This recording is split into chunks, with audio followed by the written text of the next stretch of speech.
Alhamdulillah, wassalatu wassalamu ala rasulillah. Muli, assalamualaikum warahmatullahi wabarakatuh. Ang paksa po na ating tatalakayin sa ngayon ay ang kalagayan ni Jesus at ng ina niya sa Islam. Ina niyang si Birhing Maria. Maaari din nating pamagatan ito na sina Jesus at Maria ayon sa Quran. Ang paksang ito ay pangangaral sa mga Kristiyano, lalong-lalo na po sa mga panahon na ipinagdiriwang ng marami sa kanila ang tinatawag na Pasko o Christmas, na ayon sa kanila ay pagdiriwang ng kapanganakan ni Kristo Jesus na anak ni Maria. Sa katotohanan, ang pagdiriwang na ito ay nagmula sa isang paniniwalang pagano ng mga Romano at idinagdag na aral sa Kristyanismo sa Council of Nicaea o Konseho ng Nicaea noong taong 325 AD.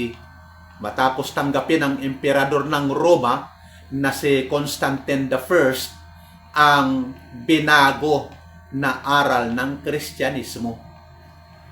Si Jesus na anak ni Maria ay isa po sa mga sogo na kabilang sa ulul azm o mga sogo na may matatag na paninindigan ayon sa Quran. Maraming binanggit ang Quran tungkol sa kanya sapagkat ang mga tagasunod ng iba't ibang reliyon ay labis na nagkaroon ng pagtatalo po tungkol sa kanya. Walang aklat na higit na tapat sa paglalahad ng kanyang tunay na kalagayan kaysa sa Quran. Ito lang ang nag-iisang autentiko o mapapanaligang batayan na banal na kasulatan, sapagkat ito ang aklat na sinabi mismo ni Allah subhanahu wa ta'ala, la ya'tihi al-batilu min bayni yadayhi wala min khalfi tanzilu min hakimin hamid. Hindi ito mapapasukan ng kabulaanan maging sa harapan nito o sa likuran nito. Ito ay isang kapahayagan mula sa pinakamaalam at karapat-dapat sa lahat ng papuri. Ano ang sinasabi ng Quran tungkol kay Jesus? Ano ang naging pananaw ng mga Hudyo tungkol sa kanya ayon sa Quran? Ano naman ang naging pananaw ng mga Kristiyano ayon sa Quran? Ang layunin ay maging malinaw sa mga tao ang tamang paniniwala tungkol kay Jesus na anak ni Maria at sa kanyang ina, upang maalis ang mga aral na alamat, kasinungalingan o kathang-isip na ipinakalat ng dalawang relihiyong ito ng mga ahlul kitab, mga binagong Judaismo at binagong Kristyanismo. Nagsimula po ang Quran sa pagsasalaysay tungkol sa pamilya ni Imran, ang pamilyang pinili na Allah tulad ng pagpili niya sa pamilya ni Abraham. Na sinabi ni Allah, Inna Allah astafa Adam wa Nuha wa ala Ibrahim wa ala Imran ala alamin. Katotohanan, pinili ni Allah sina Adan, Noe, ang angkan ni Abraham, at ang angkan ni Imran higit sa lahat ng sangkatauhan. Ang pamilyang ito ay nanatiling tapat sa relihiyon ni Musa o Moises bago ito binago ng mga Hudyo. Sila rin ang naglilingkod sa Baitul Maqdis o tinatawag na Temple of Jerusalem. Humiling po ang asawa ni Imran sa Panginoon na pagkalooban siya ng isang anak na iaalay niya sa paglilingkod sa templo. Siya ay nagdalang tao, ngunit ang isinilang ay isang babae. Falamma wada'atha qalat rabbi inni wada'tuha unfa wallahu a'lamu bima wada'at wa laysa dhakaru kal unfa. Nang siya ay manganak ay sinabi niya, Panginoon ko, nagsilang ako ng isang babae at higit na nakakaalam si Allah sa kanyang isinilang. Ang lalaki ay hindi katulad ng babae. Ibig sabihin, sa paglilingkod noon sa templo, mas angkop ang lalaki dahil sa gawain nito. Gayunpaman, tinupad pa rin niya ang kanyang panata at inihanda ang kanyang anak na si Maria upang maglingkod sa templo. At tunay na nagampanan ni Maria ang tungkuling iyon ng may dakilang kadalisayan, kahinhinan, kabanalan, at paglayo sa mga lalaki. Ninais ni Allah na mula sa dalagang ito ay lumitaw ang isa sa mga dakilang sugo at likhain siya sa isang pambihirang paraan. Habang si Maria ay nag-iisa at malayo sa mga tao, dumating sa kanya si Anghel Gabriel o Jibril sa anyo ng isang tao. Natakot siya at humingi ng kanlungan kay Allah dahil siya isang malinis at marangal na babae. Qalat inni a'udhu birrahmani minka in kunta taqiya. Sinabi ni Maria, ako ay nagpapakupkop sa pinakamawain o kay Allah laban sa iyo kung ikaw ay may takot sa Allah. Sumagot si Jibril alayhisalam. Sabi niya, ako ay sugo lamang ng iyong Panginoon upang ipagkaloob sa iyo ang isang dalisay na anak. Sinabi niya, qalat anna yakunu li ghulam walam yamsasni bashar walam ako baghiya. Paano ako magkaroon ng anak? Paano ako magkakaanak gayong walang lalaking humipo sa akin at hindi ako isang babaeng makasalanan? Qala kadhalika qala rabbuki huwa alayya hayyin. Sinabi ng anghel, gayon ang sinabi ng iyong Panginoon, madali ito para sa akin. Bakit? Kasi sasabihin lamang ng Panginoon, kun fayakun. Sapagkat para kay Allah, walang anumang mahirap. Kapag nais niya ang isang bagay, sinasabi lamang niya ang masalitang kun, mangyari, at ito ay magaganap, fayakun. Sa kapahintulutan ni Allah, ay nabuo ang kanyang pagbubuntis kay Jesus, na ayon sa Suratul Maryam, ito ay buong sura na pinamagat mismo kay Birhing Maria bilang parangal sa kanya ayon sa Quran. Fahamalathu fantabadat bihi makanan qasiya faja'aha al-makhadu ila jid'an nakhla qalat ya laitani mittu qabla hadha wa kuntu nasyan mansiya panadaha min tahtiha. Siya ay nagdalang tao at lumayo sa isang liblib na lugar. At nang dumating ang oras ng panganganak, siya ay napasandal sa puno ng datilis at nagsabi, sana'y ako ay namatay na bago ito at tuluyang nalimutan. Ito sinabi niya sa tindi ng kanya, sa tindi ng sakit na kanyang nararamdaman sa panganganak. Pagkatapos ay tinawag siya mula sa ibaba niya, na yun nga si Jesus. Matapos siyang maisilang, ala tahzani qad ja'ala rabbuki tahtaki sariya. Huwag kang malungkot, ang Panginoon ay naglagay ng isang batis sa ilalim mo. Wa huzzi ilayka bi jid'an nakhla tusaqit alayki rutabang janiya. Yugyugin mo ang puno ng datilis at mahuhulog sa iyo ang sariwa at hinog na bunga.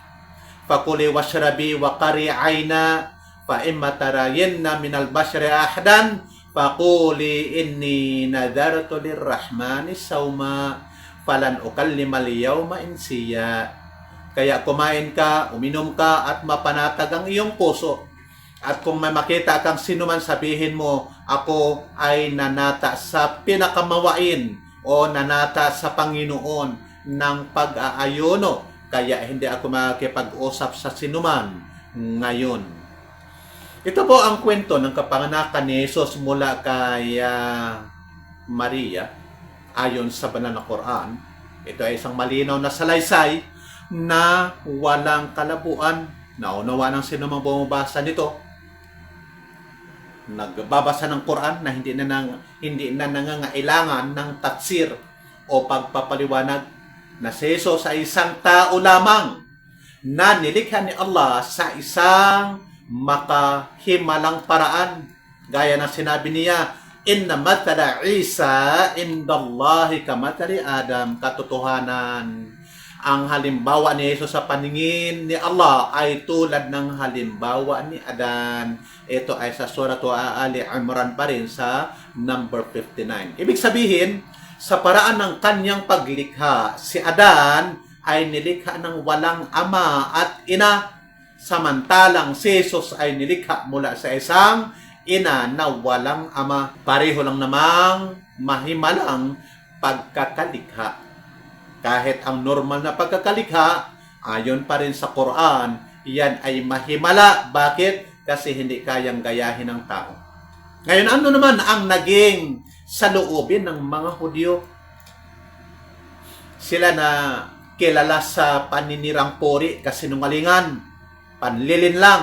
Mayroon ng matagal na inggit sa pamilya ni Imran bago pa man ipinanganak si Jesus. Kilala rin na binago nila ang Taura o Tura. Sinaktan o pinatay ang mga propeta at kanila itong kinalaban.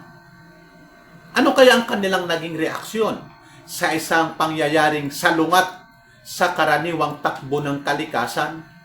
Hindi sila naniwala sa kabanalan ng pamilyang ito ni kalinisan ni Maria. Salip, pinaratangan nila siya ng pakikiapid na ayon mismo sa Surah Maryam, Qalu, ya Maria mula ka diyaji siya'y pariya. O Maria, tunay na nakagawa ka ng isang kakilakilabot na bagay. Kakilakilabot kasi ang paratang si Maria ay nakiapid. Ya ukhta Harun, ma kana abuki maraasawin wa ma kanat ummuki baghiya. O kapatid ni Aaron, o kapatid ni Harun. Hindi ito nangahulugang literal na siya, na si Propeta Harun at si Maria ay magkapatid. Ito ay pagpaparangal kay Propeta Harun at kay Maria na ikaw ay galing sa pamilya ng mga banal na mga naglilingkod sa templo. Bakit mo dinumhan ang iyong pamilya? Kaya tinawag siyang, o kapatid ni Harun. Ito kasi ang paninira o pang-atake ng hindi nakakaalam ng tafsir ng Quran ng mga Kristiyano sa kanilang pagbabasa. Tingnan nyo ang contradiction sa Quran. Sinabi na si Maria ay kapatid ni Propeta Aaron. Pero ang tinutukoy dito ay hindi literal na kapatid. Bagkus napakaraming mga ganito na aya sa Quran. Sinasabing kapatid, pero ang tinutukoy doon, hindi kapatid na literal na magkapatid sa tatay at nanay. Ya ukhta Harun na makana abuki maraasawin wa makanat ummuki baghiya. Ang iyong ama ay hindi masamang tao at ang iyong ina ay hindi babaeng makasalanan. Sa pananalitang ito, pinaratangan nila na si Maria ay nakiapid, babaeng marumi kasi nagkaanak. Pero ayon sa Quran, inutusan na ni Allah si Maria na manahimik at huwag makipagtalo sa kanila sa aya na ating binasa kanina. Faquli inni nadartu lirrahmani sawma. Sabihin mo, ako ay nanata sa Panginoon sa pinakamaawain ng pag-aayuno. Ang ayunong tinutukoy dito na siya ay umiiwas sa pakikipag-usap, hindi siya magsasalita. Kaya nang tanungin siya, itinuro lamang niya ang sanggol na nasaduyan. Kalo kay panukallimu man kana fil mahdi sabiya. Kaya sinabi na naman ng mga Hudyo, paano kami makipag-usap sa isang sanggol na nasaduyan? Bakit hindi ka magsalita? Ang itinuturo mo ay ang iyong anak. At nagsalita ang sanggol dito ngayon ang unang himala ni Jesus upang ipakita na ito ay isang dakilang himala. Anong sinabi ni Jesus? Bilang pagtatanggol sa kanyang ina, qala inni Abdullah atani al-kitaba wa ja'alani nabiyya wa ja'alani mubarakan aina ma kuntu wa awsani bis salati waz zakati ma dumtu hayya wa barram biwalidati wa lam yaj'alni jabbaran shaqiya. Katotohanan ako ay alipin ni Allah.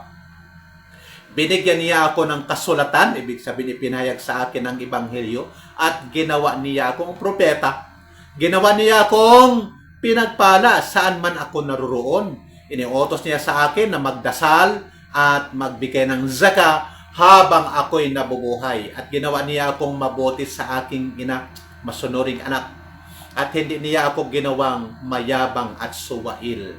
Yan ang tanong, tinanggap pa ng mga Hudyo ang himalang ito? Ang sagot po ay hindi. Nagpatuloy sila sa panirang puri laban kay Jesus at sa kanyang ina.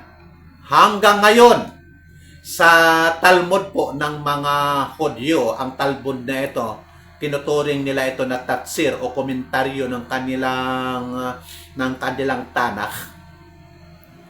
Tinuturing na rin nila itong banal nilang kasulatan.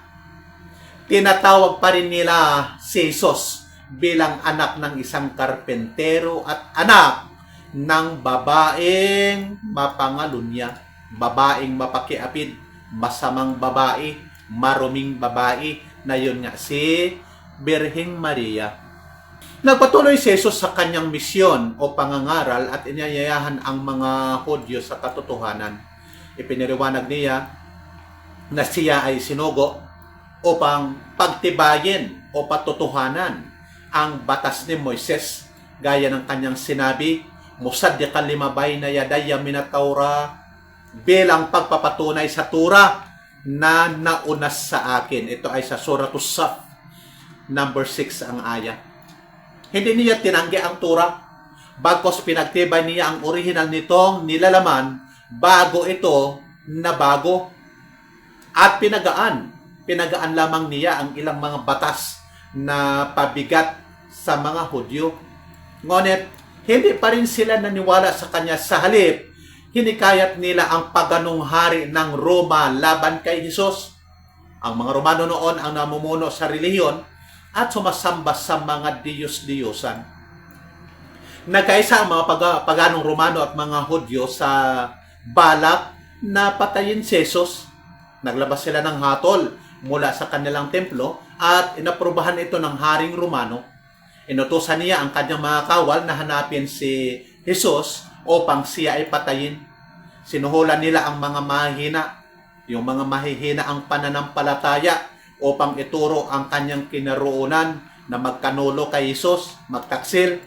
Sa wakas ay nakuha nila ang isa sa mga taong may kaugnayan kay Jesus. Sinasabing ito ay disipulo ni Jesus at binayaran ito upang sabihin ang kanyang pinagtataguan. Ngunit, ayon sa aral ng Quran, pinangalagaan ni Allah ang kanyang mga minamahal na lingkod na nangangaral ng kanyang mensahe. Pumasok ang taksil na espiya sa lugar na kinaroonan ni Jesus upang tiyaking naroon siya. Paglabas niya upang ipaalam ito sa mga Hudyo, ginawa ni Allah na maging kahawig siya ni Jesus. Kilala si Jesus ng mga Hudyo, kaya nang makita nila siyang lumabas, ay siya ang kanilang dinakip. Akala nila yun si Jesus, yun pala'y kamukha o ginawang kamukha ni Jesus ang nagtaksil sa propetang Jesus. Sinubukan niyang ipiliwanag na siya ang kanilang kasamahan at si Jesus ay nasa loob pa, ngunit hindi sila naniwala at sinabi nila, ikaw si Jesus, huwag kang magsinungaling upang makatakas. Kaya siya ang kanilang pinatay at ipinako sa krus. Iyan ang ating paniniwala ayon sa Quran. Samantala, itinaas ni Allah si Jesus mula sa lugar na iyon patungo sa langit gaya ng sinabi ni Allah sa Suratul Nisa, wa ma qataluhu wa ma salabuhu walakin shubbiha lahum. Hindi nila siya pinatay at hindi nila siya ipinako sa krus. Bagkos, ginawa lamang itong magkamukhang gayon sa kanila. At sinabi pa niya, bal rafa'ahu Allahu ilay. Sa halip itinaas siya ni Allah tungo sa kanya. Itinaas ni Allah si Jesus sa langit nang buhay pa siya. At siya noon, ang kanyang edad ay 33. Nakita rin siya ng propeta Muhammad sallallahu alaihi wasallam ayon sa sira sa gabi ng Mi'raj. Sa huling panahon, bababa si Jesus na anak ni Maria gaya ng tapat na ipinahayag ng propeta sallallahu alaihi wasallam. Siya ay magiging makatarungang hukom sa pamayanan ni Muhammad, sa umma ni Muhammad sallallahu alaihi wasallam. Papatayin niya ang mga taong lumalaban sa kanya mula sa mga Hudyo. Babasagin ang cross, papatayin ang baboy at tatawagin ang sangkatauhan sa pagsamba. Magdadawat siya sa pagsamba lamang kay Allah subhanahu wa ta'ala ayon sa pamamaraan o batas ni Muhammad sallallahu alaihi wasallam. Ang kanyang pagbaba ay isa sa mga dakilang palatandaan ng huling araw o araw ng pagbangon. Ayon sa sinabi ni Allah, wa innahu la ilmun lis-sa'ah. Sa ibang basa, wa innahu la alamun lis-sa'ah. Katotohanan, siya ay magiging isang kaalaman kung ilm, kung alamon, palatandaan ng oras. Kaya ang aya na ito, dalawa ang basa, ang word na ito, alamon at saka ilmon, na nagtuturo sa atin na si Jesus ay kabilang sa mga palatandaan sa araw ng paghuhukom. Kapag dumating na siya, iyon na ang pinakadakilang tanda na nalalapit ng araw ng paghuhukom. Ito ang naging saloobin ng mga Hudyo kay Jesus. Tinanggi nila siya. Pinaratangan ang kanyang ina ng pakikiapid. Nakipagsabuatan sa mga Romano upang patayin siya. Inosig ang kanyang mga alagad at nagpatuloy sa paglaban at pagbaluktot sa kanyang tunay na relihiyon na ipinangaral. Nang mabigo ang mga Hudyo na baguhin ang batas ni Jesus, gumawa sila ng panibagong paraan. Isa sa kanilang mga scholar na Hudyo, scholar ng kanilang relihiyon, na kung saan naapektuhan ang pilosopiyang Griego-Romano, na nagngangalang Saulo ng Tarso. Sa kalaunan, tinawag siyang Pablo. Kilala rin bilang isa sa pinaka matitinding umuusig. Ayon mismo sa New Testament, siya ang matitinding nanggigipit, nanguusig sa mga Kristiyanong nananatili sa tauhid, mga tagasunod ni Jesus. Pagkaraan ay nawala siya sa loob ng 40 araw. Saka nagbalik at nagsabing nakatagpo niya si Jesus. Yumakap siya sa kanyang relihiyon at binigyan siya ni Jesus ng mga tagubilin na dapat niyang ipalaganap sa mga Kristiyano. Kapag binasa ang kwento ni Saulo ng Tarso o Pablo ng Tarso, na kalaunan, tinatawag siyang Paul o Pablo, makikita na ang pinagong Kristyanismo sa kasalukuyan ay nakabatay sa kanyang mga aral. Ang doktrina ng pagpapako sa krus, pagtutubos ng kasalanan, yung kanilang tinatawag na banal na hapunan o yung pagkomunyon, at ang aral ng Trinidad. Sa madaling salita, inalis niya ang dalisay na paniniwala sa tauhid na siyang aral ng Mesiyas, aral ng Kristo, aral ni Jesus. Pati ang tunay na mensahe at propesya sa relihiyon ni Jesus, at ginawa itong relihiyong nahaluan na ng mga paniniwala ng mga Hudyo at ng mga paganong Romano na noon ay may kapangyarihan sa lupain ng Siyam. Yung Siyam na tinatawag, hindi lamang yung Byzantine Empire o Turkey sa panahon natin sa ngayon at Roma, kasama ang Egypt, ang Palestine, pati itong Arabian Peninsula. Ang makapangyarihan ay ang Roman Empire. Nagpatuloy po ang alitan sa pagitan ng mga nananatili sa tauhid at ng mga tagasunod ni Pablo hanggang sa taong 325 AD nang yakapin ni Emperador Constantine I ang pinagong Kristyanismo at tipunin ang mga pinuno ng simbahan sa Council of Nicaea. Pansinin niyo, ang nag-preside ng konsehong ito, konseho ng mga theologians na mga Kristiyano, ay isang emperador na hindi theologian, hari na si Constantine I na dating pagano, at siya ang nagde-decide sa konseho ng Nicaea. Sa konsehong ito ay pinatupad ang mga pasyang nag-alis sa relihiyon ng dalisay na tauhid at ginawa ang Trinidad na opisyal na relihiyon ng mga Kristiyano. Ang sinumang tumututol ay pinarurusahan ng kamatayan. Maraming malawakang pagpatay ang isinagawa laban sa mga Kristiyanong nananatili sa tauhid at sumusunod kay Kristo at sa kanyang mga alagad. Samantala, ang binagong Kristyanismo ay patuloy na sinusuportahan ng pamahalang Romano at ng pinagong Judaism na ipinasok ni Pablo sa relihiyong Kristyanismo. Ang konsehong ito rin ang itinakda ang pagdiriwang ng Christmas. Kaya ang araw na ipinagdiriwang ngayon ng maraming Kristiyano ay hindi kilala sa mga naunang Kristiyano. Sa halip, ito ay dating paganong kapistahan ng mga Romano na ginaganap tuwing Desyembre 25. Nagkasundo ang binagong Kristyanismo at ang mga pagano na gawin itong isang magkasanib na pagdiriwang at tinawag nila itong kapistahan ng kapanganakan ni Jesus sa halip na pagdiriwang o kapistahan ng Diyos na araw ng mga pagano. Hindi po ito kapistahan ng kapanganakan ni Kristo at hindi kapistahan ng orihinal na Kristyanismo. Sa halip, ito ay isang paganong pagdiriwang na kinabibilangan ng mga paniniwala tulad ng Shared Trinidad, pagtutubos sa kasalanan, pag-inom ng alak doon sa komunyon, at ang tinatawag na banal na hapunan, mga paniniwalang pinagsama ng relihiyon ni Pablo at ng sinaunang paganismong Romano at idinagdag po sa Kristyanismo. Ngayon, nasaan na ang relihiyong ipinangaral ni Jesus? Ito ay nawala.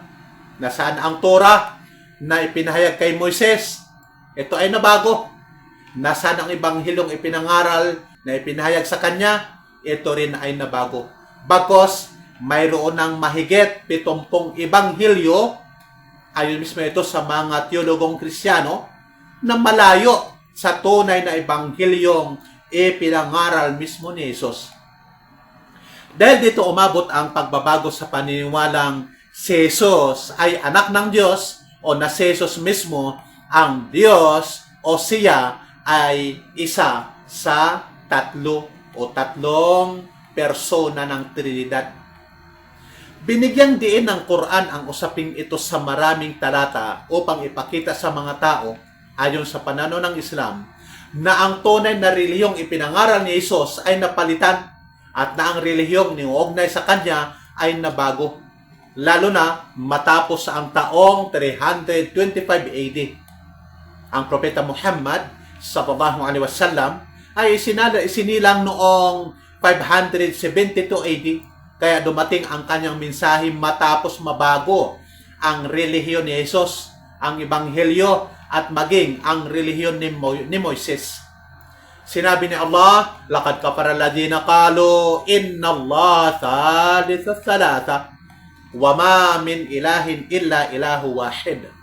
Katotohanang naging mga kuffar o hindi sumampalataya, tumalikod sa pananampalataya ang nagsasabi si Allah ay ikatlo sa tatlo. Ibig sabihin, si Allah ay isa sa tatlong persona ng Trinidad.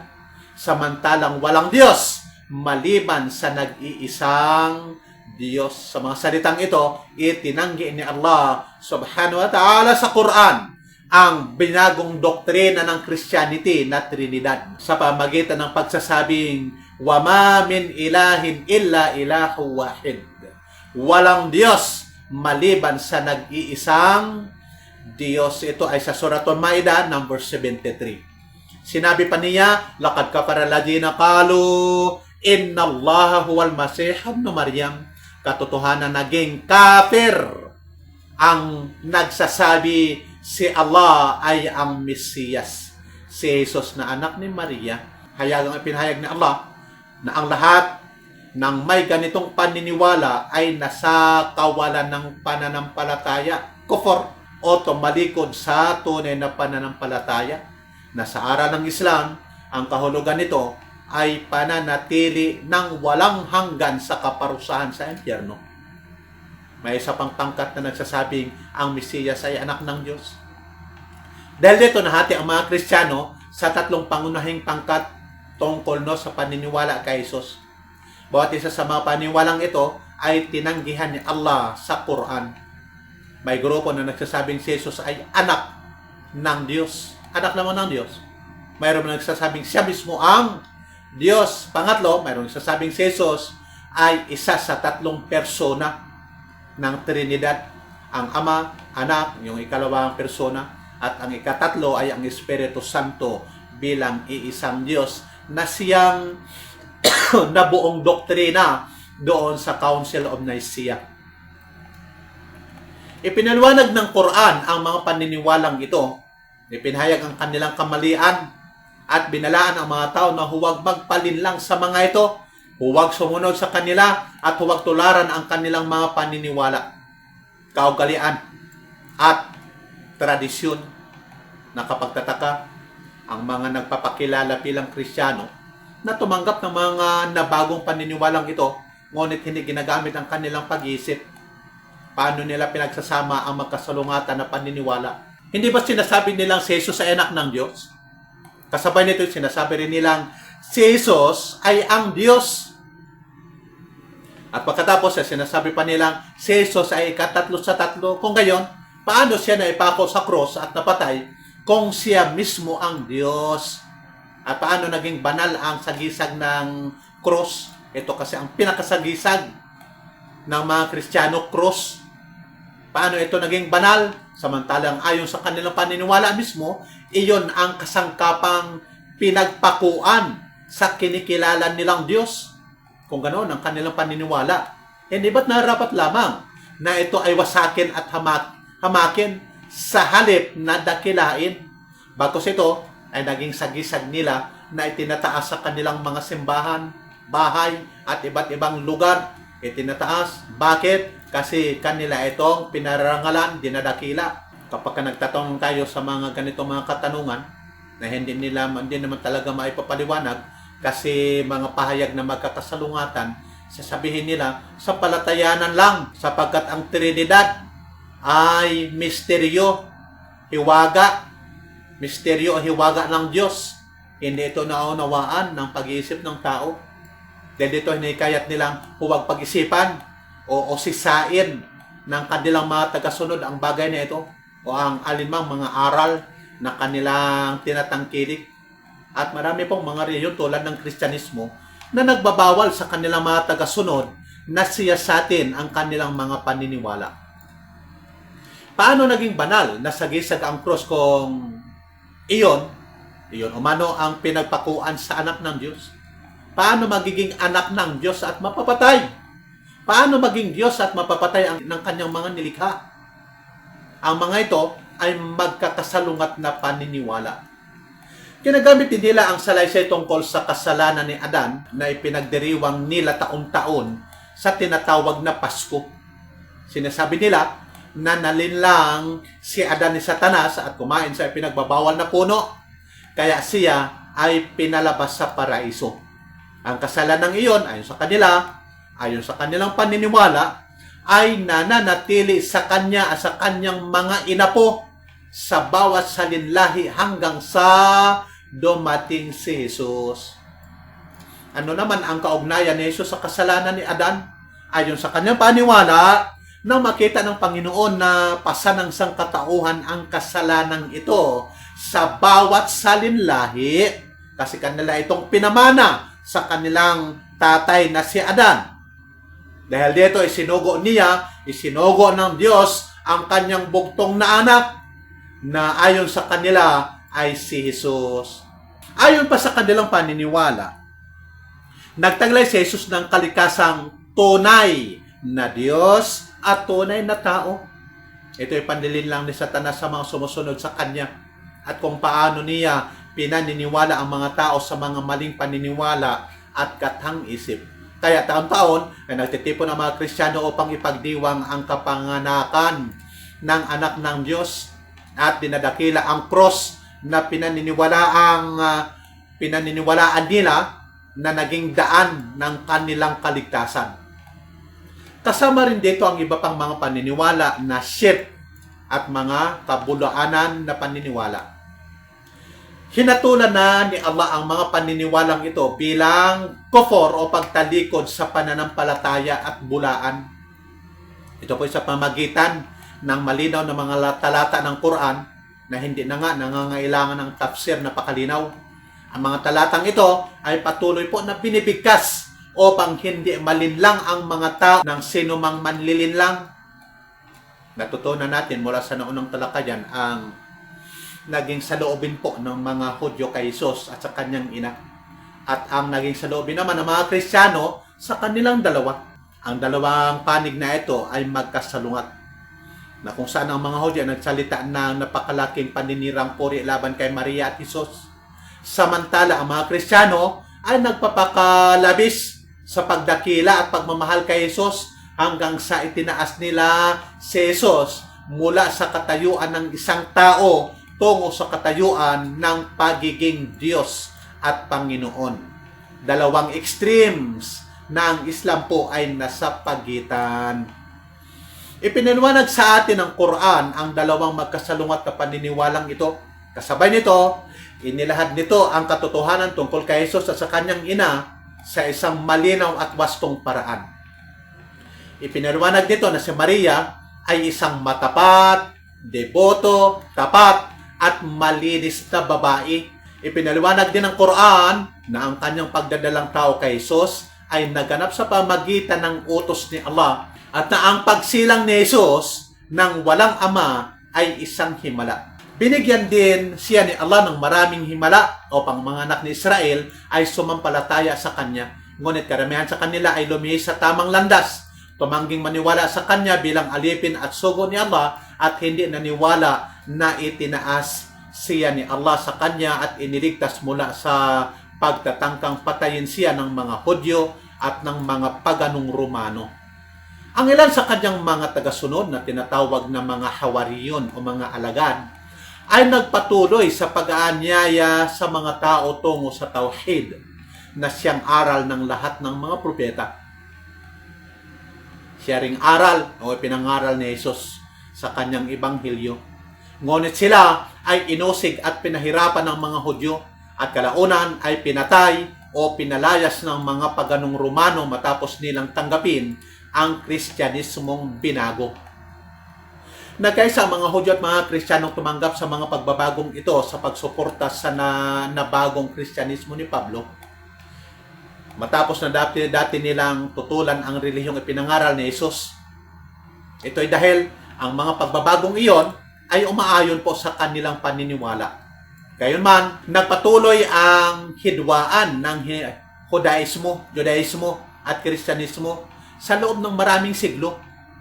Matapos ang mahabang pagsisikap upang mapalapit ang dalawang panig, ang Judaism at Christianity, nagpulong ang Vatican Council noong 1963 at naglabas ng pahayag na nagpapawalang sala daw sa mga Hudyo sa pananagutan sa pagkamatay ni Jesus. Na kung saan layunin ng Vatican Council na ito ang pagkakaroon ng pagkakaisa ng mga Hudyo at mga Kristiyano laban kanino? Sa mga Muslim. At ang nakita natin ngayon na kanilang pagsuporta sa Israel at sa kanilang pagkakaisa laban sa mga Muslim. Kung totoosin, alam ng karamihan sa mga Kristiyano, siguro mga 2 dekada pa lang ang lumipas na nakararami sa mga Kristiyano sa buong mundo. Matindi ang suklam at galit sa mga Hudyo. Pero sa panahon natin sa ngayon, kanila na itong minamahal ang mga Hudyo, tinuturing ng mga banal na tao at mga taong pinili ng Diyos. Sinubukan po ng mga Hudyo na gawin sa Islam ang ginawa ni Pablo ng Tarsos sa Kristyanismo. At ito po ay sa pamagitan ng isang taong tinatawag na Abdullah bin Saba. Sinikap niyang magpasok ng mga paniniwalang hindi po kabilang sa Islam at naka-impluwensya sa maraming Persyano ang paniniwalang ito sa Iran. Gayunpaman, pinangalagaan ni Allah ang Islam at ang Quran at pinanatili ang relihiyong ito na dalisay at malinaw sa kabila ng paglitaw ng iba't ibang pangkat na nag-aangking kabilang dito. Kabilang na ang mga Shia. Ito ang pagdiriwang ng Pasko po ng mga Kristiyano. Maaari bang kilalanin ng isang Muslim ang kapanganakan ng anak ng Diyos?